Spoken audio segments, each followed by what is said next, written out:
नमो बुद्धाय. जय भीम. बोधिसत्व हे बुद्ध कसे होतात याची जी 10 टप्प्यांची किंवा 10 जन्म हा शब्द वापरलेला आहे, याचा 10 टप्पे कसे असतात याबद्दल आपण पूर्ण ते बघितलं. आज आपण भाग 5वा या ठिकाणी वाचणार आहोत.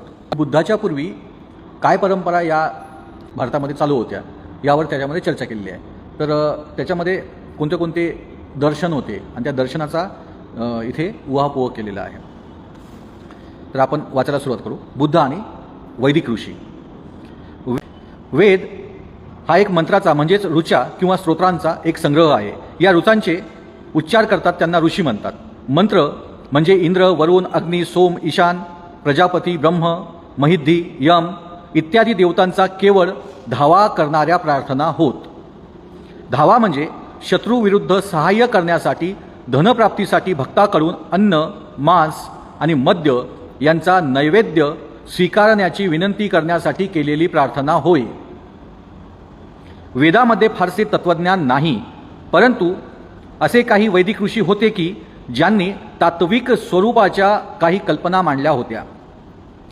त्यामध्ये काही नावं आहेत. 1 अघमर्षण, 2 प्रजापती परमेष्ठी, 3 ब्रह्मणस्पती किंवा बृहस्पती, 4 अनिल, 5 दीर्घतमा, 6 नारायण, 7 हिरण्यगर्भ आणि 8 विश्वकर्मा हे ते ऋषी होत.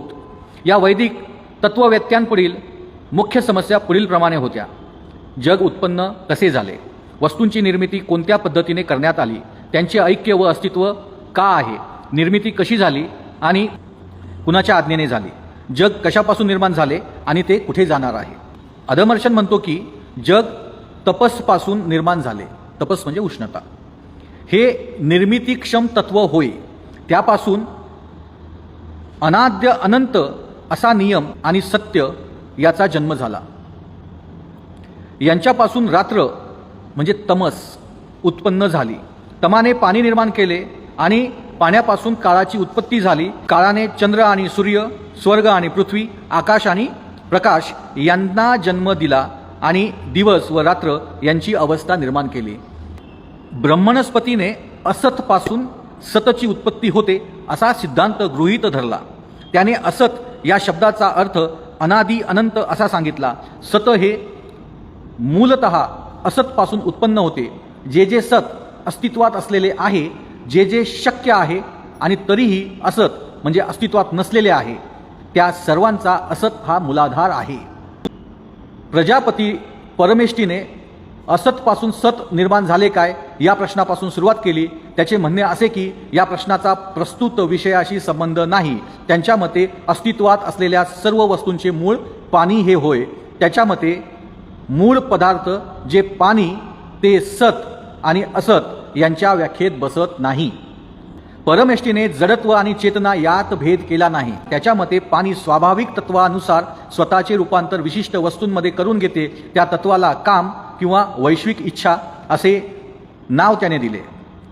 अनिल हा आणखी एक वैदिक तत्ववेत्ता होता. त्याच्या मते वायू हे मूलतत्व होय. त्याच्यात स्वाभाविक चैतन्य शक्ती असते. त्याच्यात निर्मिती तत्व निसर्गतःच असते.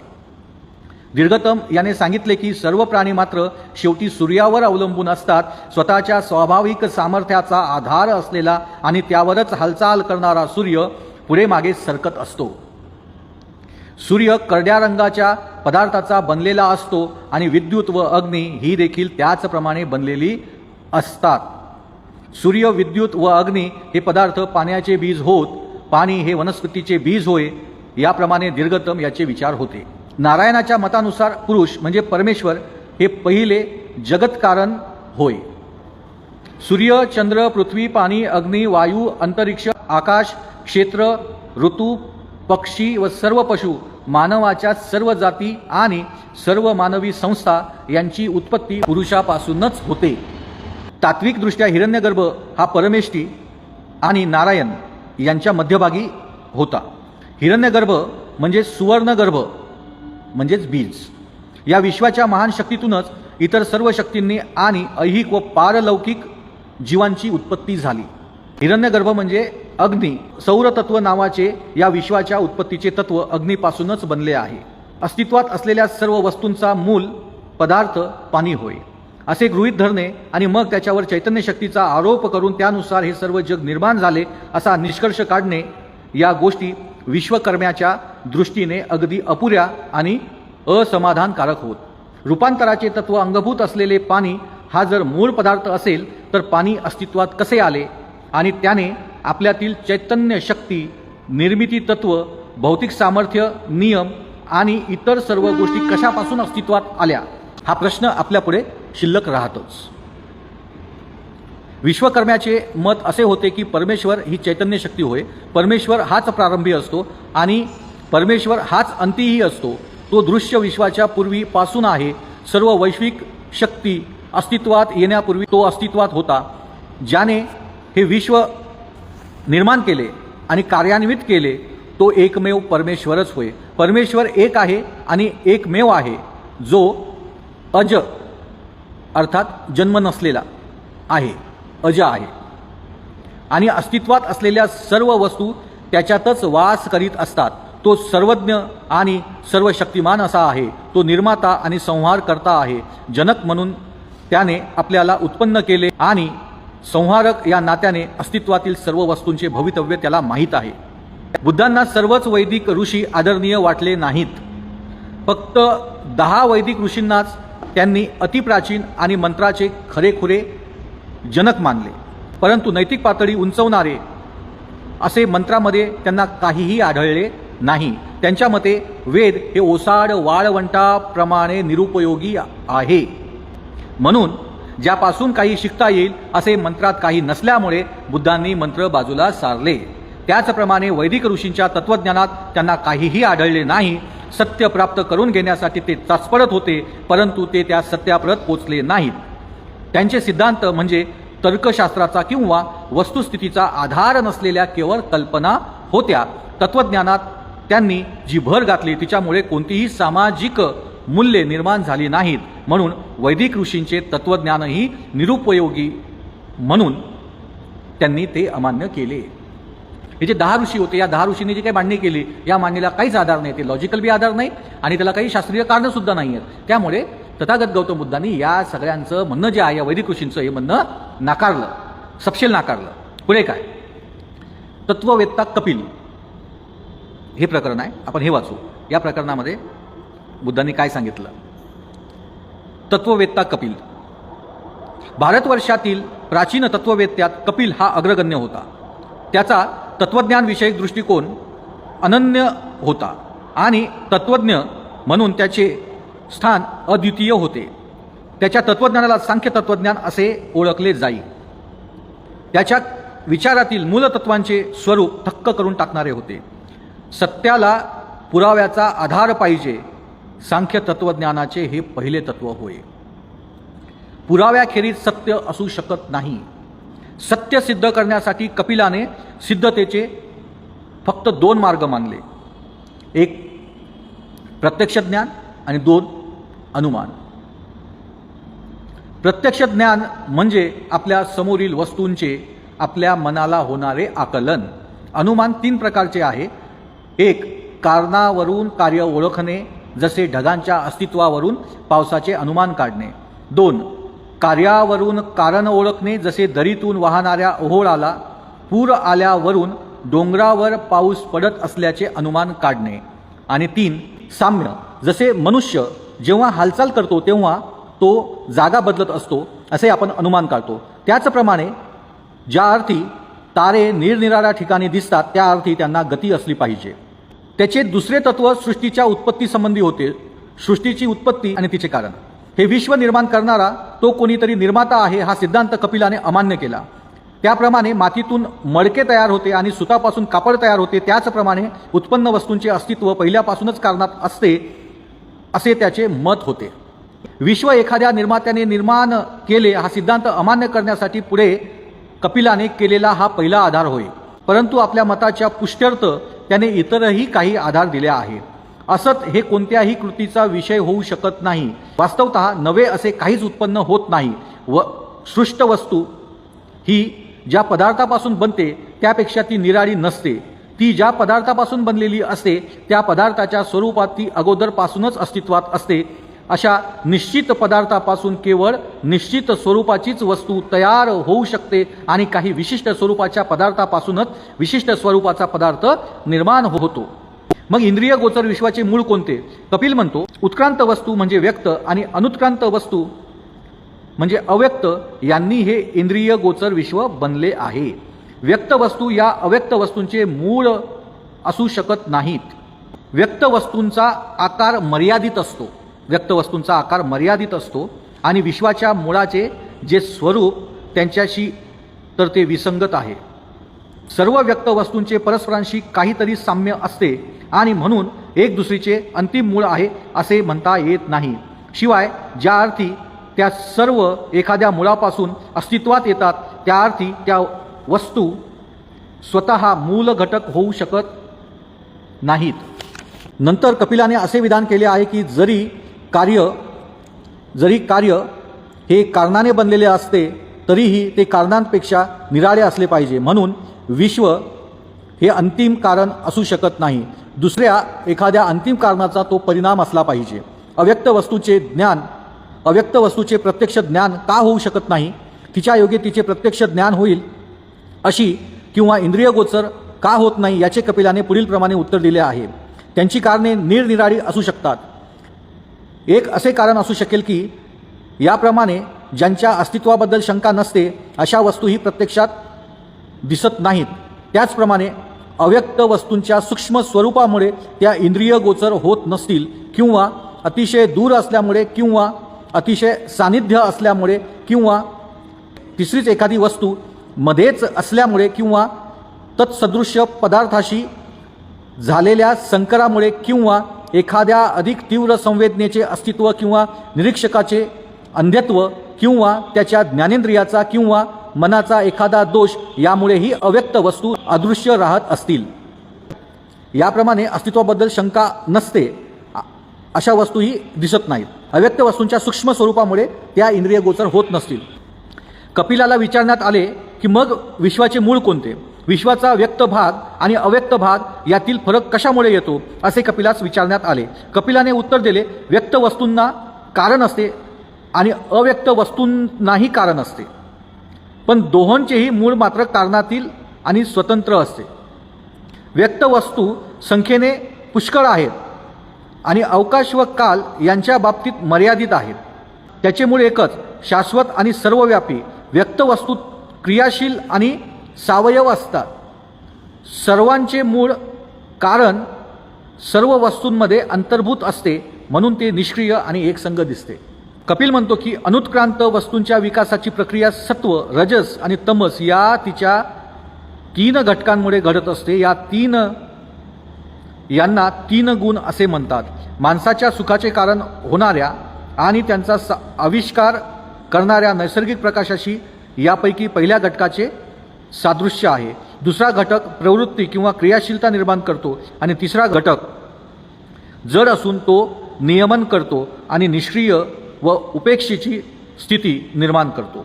या 3 घटकांचे परस्परांशी असलेले संबंध मूलतःच अत्यंत निकटचे असतात. ते एकमेकांवर मात करतात, एकमेकांना आधारही देतात आणि परस्परात मिसळूनही जातात. हे घटक ज्योत, तेल आणि वात या दिव्याच्या घटकाप्रमाणे असतात.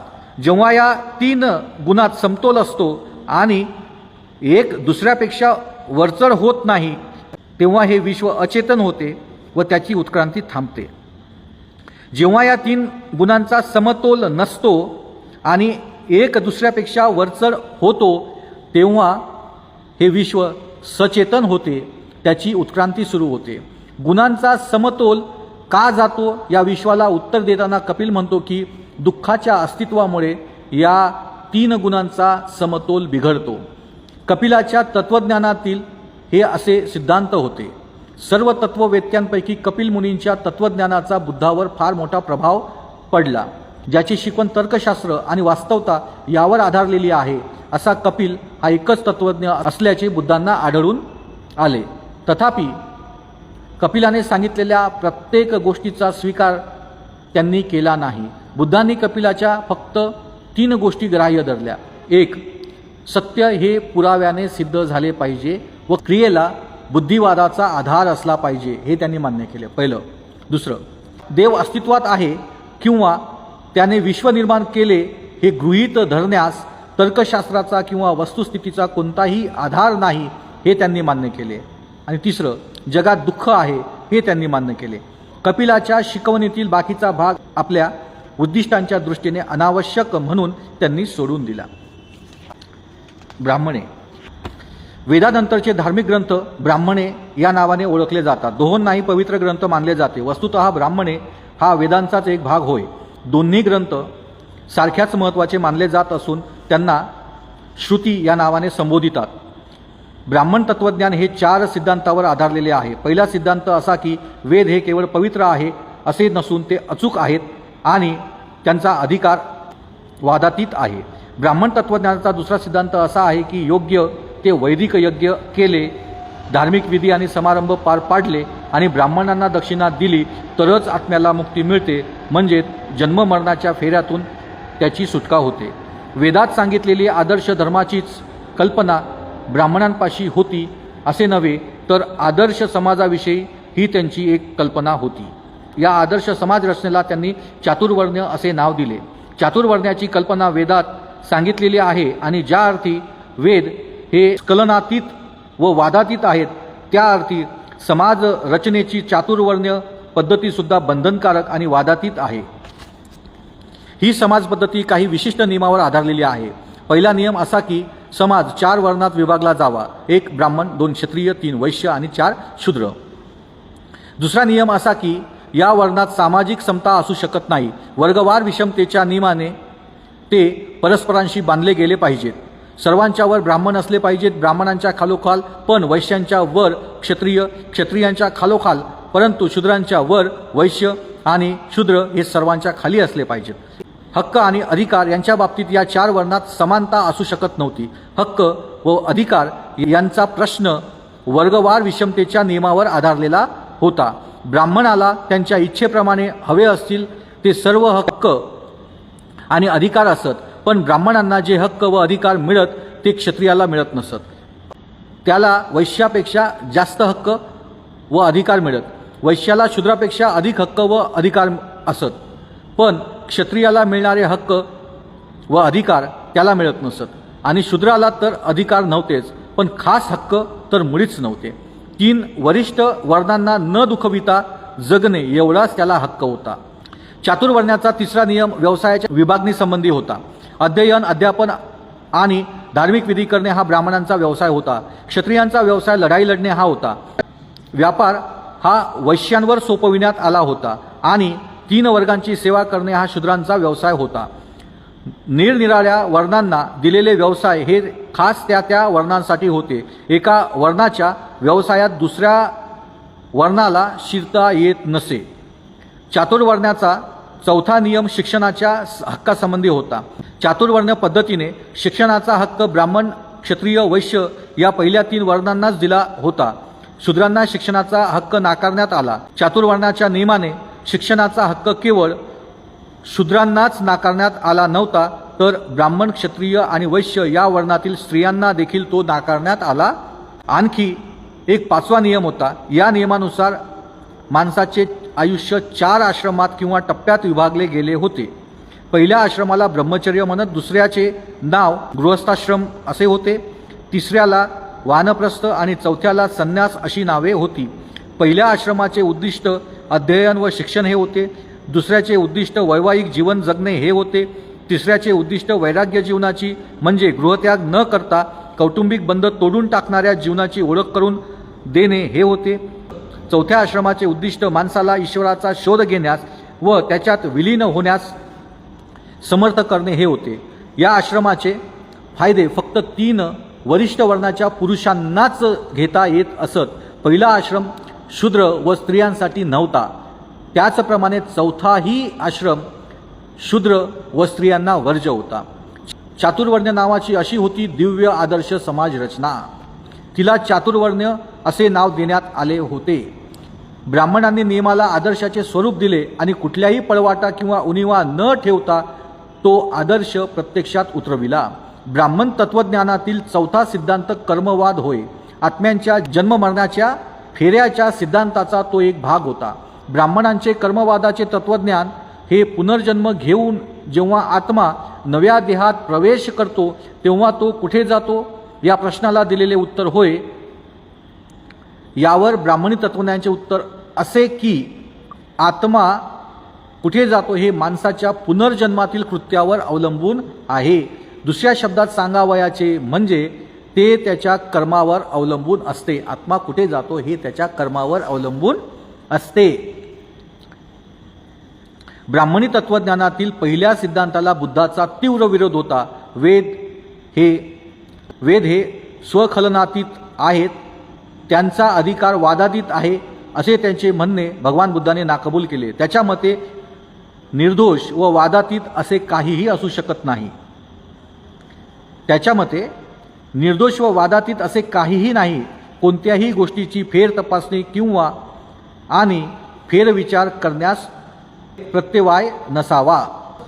माणसाला सत्य यथार्थ सत्य समजले पाहिजे. भगवान बुद्धाच्या मते विचार स्वातंत्र्य सर्वात महत्त्वाची व आवश्यक बाब होती आणि सत्य शोधून काढण्याचा विचार स्वातंत्र्य हा एकमेव मार्ग आहे अशी त्यांची खात्री होती. वेद अपौरुषेय आहेत असे मानणे याचा अर्थ विचार स्वातंत्र्याला संपूर्ण नकार देणे असा होय.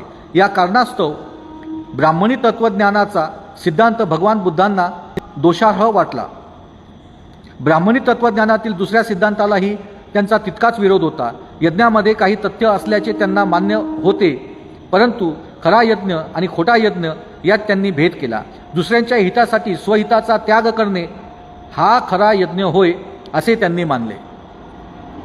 वैयक्तिक स्वार्थापोटी देवाला प्रसन्न करण्यासाठी एखाद्या पशुचा बळी देणे हा त्यांच्या मते खोटा यज्ञ होय. ब्राह्मणांचे यज्ञ हे बहुधा देवाला संतुष्ट करण्यासाठी पशूंचे बळी देऊन केलेले यज्ञ असत.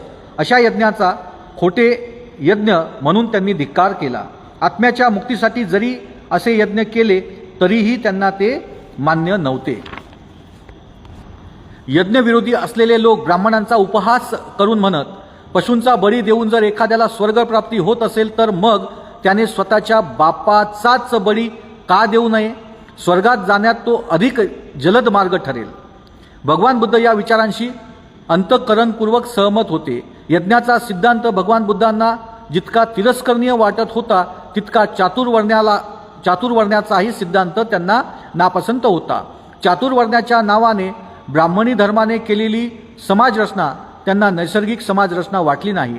तिच्यातील वर्गरचना सक्तीची आणि जुलमी होती. विशिष्ट वर्गाच्या मतलबानुसार तयार केलेली अशी ती समाजरचना होती. मोकळा आणि स्वतंत्र समाज त्यांना पसंत होता. ब्राह्मणांची चातुर्वर्ण्य पद्धती ही कधीही न बदलणारी कायम स्वरूपाची अशी समाजरचना होती. एकदा ब्राह्मण झाला की तो कायमचा ब्राह्मण, एकदा क्षत्रिय झाला की तो कायमचा क्षत्रिय, एकदा वैश्य झाला की तो कायमचा वैश्य आणि शूद्र तो कायमच शूद्र. ही समाजरचना व्यक्तींच्या जन्मावरून प्राप्त झालेल्या दर्जावर आधारलेली होती. या व्यवस्थेत माणसाचा दुर्गुण कितीही भयंकर असला तरी त्यामुळे त्याचा दर्जा कमी होत नसे आणि त्यांचा सद्गुण कितीही मोठा असला तरी त्याचा दर्जा उंचावण्याच्या दृष्टीने या सद्गुणाला काहीही किंमत नसे. योग्यता आणि प्रगती यांना या समाजरचनेत स्थान नव्हते. विषमता प्रत्येक समाजात असते, पण ब्राह्मणी धर्मात तिचे स्वरूप अगदी निराळे होते. ब्राह्मणांनी सांगितलेली विषमता हे त्या समाजाचे अधिकृत तत्व होते. समाजावर वाढलेले ते केवळ बांडगुळ नव्हते. ब्राह्मणी धर्माचा समतेवर विश्वास नव्हता. वस्तुतः समतेला त्याचा विरोध होता. ब्राह्मणी धर्माचे केवळ विषमतेने समाधान झाले नाही, वर्गवार विषमता हे त्याचे सार होते. समाजात सुसंवाद निर्माण करण्याचे तर दूरच राहो, पण वर्गवार विषमतेने समाजात चढत्या प्रमाणात द्वेष आणि उतरत्या प्रमाणात तिरस्कार निर्माण केला असून ती अखंड कलहाचे कारण होईल असे बुद्धाला वाटले. 4 वर्णाचे व्यवसाय देखील निश्चित केले गेले होते. व्यवसायाची निवड करण्याचे स्वातंत्र्य कुणाला नव्हते. शिवाय हे व्यवसाय काम करण्याची कुशलता यानुसार निश्चित करण्यात आले नव्हते, तर ते चातुर्वर्ण्याच्या नियमांचे काळजीपूर्वक निरीक्षण केल्यावर भगवान बुद्ध अशा निष्कर्षाला येऊन पोचले की ब्राह्मणी धर्माने ज्या तात्विक पायावर समाजरचना उभारली तो पाया जरी स्वार्थी नसला तरी तो चुकीचा खास होता. त्यांना हे स्पष्ट दिसले की चातुर्वर्ण्याने सर्वांच्या हितसंबंधाकडे लक्ष दिले नाहीच आणि सर्वांच्या कल्याणाचा पुरस्कार तर मुळीच केला नाही, तर खरोखर मुठभर लोकांच्या हितासाठी बहुसंख्य लोकांना राबविण्यासाठीच चातुर्वर्ण्याची योजना जाणून बुजून करण्यात आली होती. या योजनेनुसारच स्वतःला मानवश्रेष्ठ म्हणवून घेणाऱ्या वर्गाची सेवा करणे माणसाला भाग पाडण्यात आले होते. यावरून आपल्या लक्षात येते की ही व्यवस्था किती खतरनाक होती आणि बुद्धाने हे सगळं नाकारलं. दुर्बलांना दडपण्यासाठी आणि पिळण्यासाठी आणि त्यांना पूर्णपणे दास्यात ठेवण्यासाठी ही योजना करण्यात आली होती. बंडाची प्रवृत्ती पूर्णपणे मारून टाकण्यासाठीच ब्राह्मणांनी कर्मवाद तयार केला होता असे बुद्धाचे मत आहे. मनुष्याच्या दुःखाला त्याच्या स्वतःशिवाय दुसरा कोणीही जबाबदार नव्हता. दुःखाची स्थिती तो बंड करून बदलू शकत नव्हता, कारण पुनर्जन्मातील कर्मामुळेच या जन्मातील त्याची दुःखी अवस्था ठरविण्यात आली होती.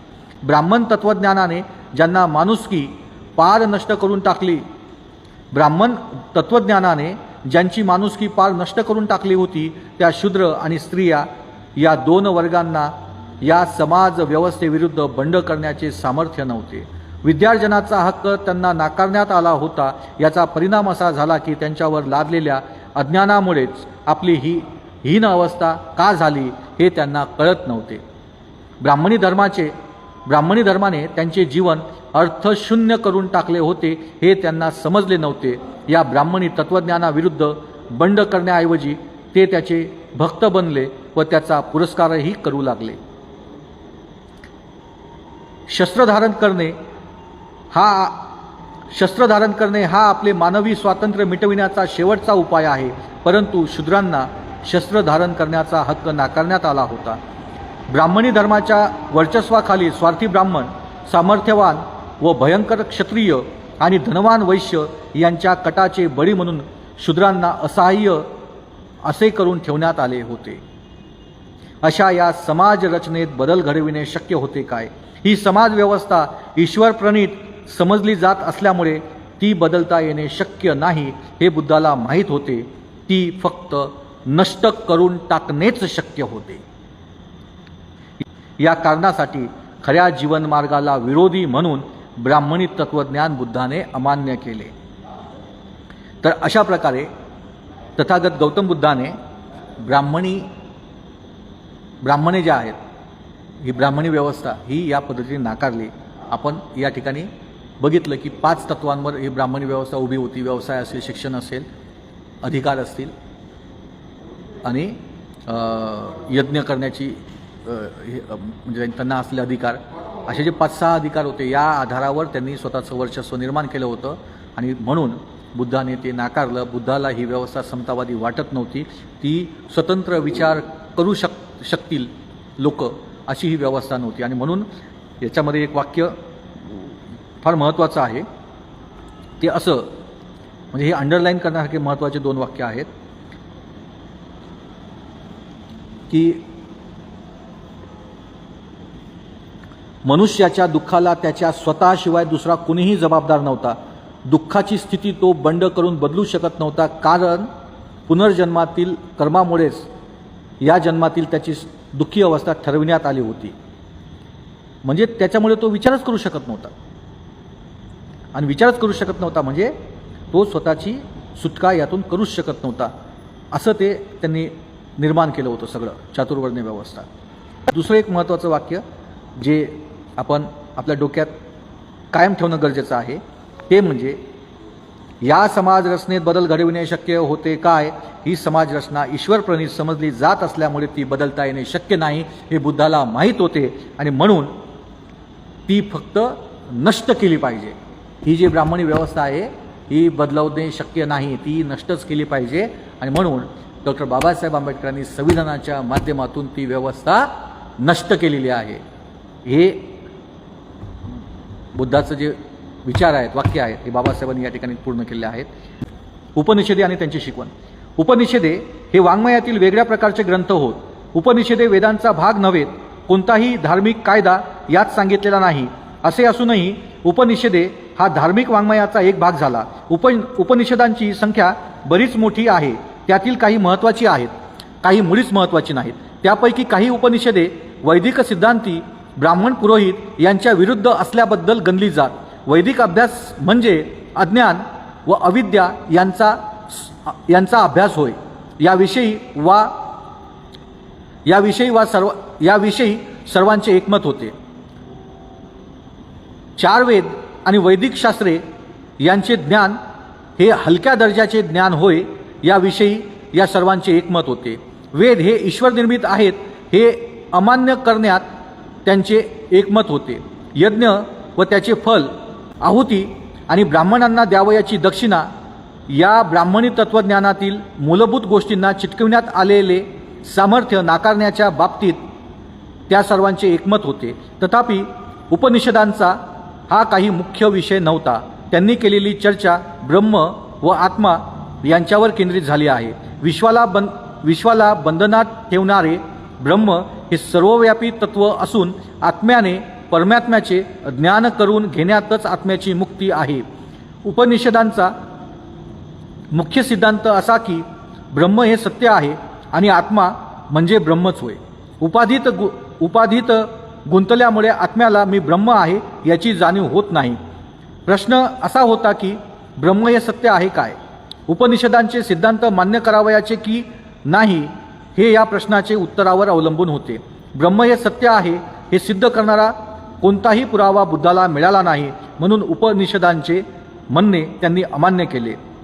उपनिषदांच्या कर्त्यांना याविषयी प्रश्न विचारले गेले नव्हते असे नाही. जे प्रश्न विचारले गेले होते ते असे होते.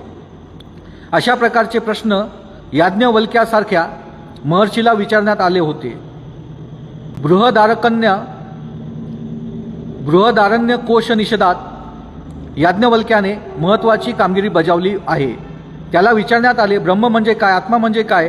या प्रश्नावर नेती मला माहीत नाही एवढेच याज्ञवल्क्य सांगू शकला. ज्याच्याविषयी कुणालाच माहिती नाही ते सत्य कसे असू शकेल असा बुद्धाचा प्रश्न होता. उपनिषदांचे म्हणणे केवळ कल्पनेवर आधारलेले असल्यामुळे ते नाकारण्यात बुद्धाला कोणतीही अडचण भासली नाही. अशा प्रकारे आपण वैदिक ऋषी, ब्राह्मणे, तत्ववेत्ता कपिल आणि उपनिषदे हे वाचन केलं आणि बुद्धाने यापैकी ब्राह्मणे, इतर वैदिक ऋषी यांचं सगळं नाकारलं. फक्त कपिलाचे 3 पॉईंट तथागताने स्वीकारले आणि बाकी सगळ्या गोष्टी नाकारल्या. अशा पद्धतीने आपण आजचा हा 5वा भाग या ठिकाणी संपूर्ण वाचलेला आहे. आज आपण याच ठिकाणी थांबूयात. नमो बुद्धाय. जय भीम.